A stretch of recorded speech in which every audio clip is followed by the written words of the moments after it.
లోకపరంగా ఆ friend is need in friend deed అంటారు కదా.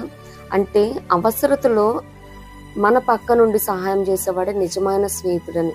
మరి దేవుడైతే మనకి పేరెంట్స్ని, ఫ్యామిలీని, మనకి సిబ్లింగ్స్గా అంటే తమ్ముడు, అక్క, అన్న, చెల్లి, అమ్మ, నాన్న, ఈ బంధాలని ఆయన సెట్ చేశారనమాట.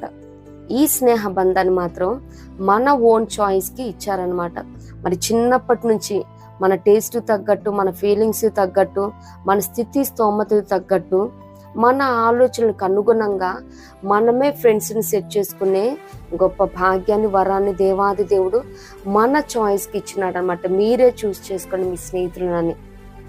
అంత మాత్రమే కాదు, కానీ మరి స్నేహితులంటే మరి కొంతమంది గొప్పవారు ఉంటారు. కింద ఉన్న వాళ్ళు ఏంటంటే దీనంగా, మనం స్కూల్స్లో కూడా రిచ్ కిడ్స్ ఏంటంటే రిచ్ కిడ్స్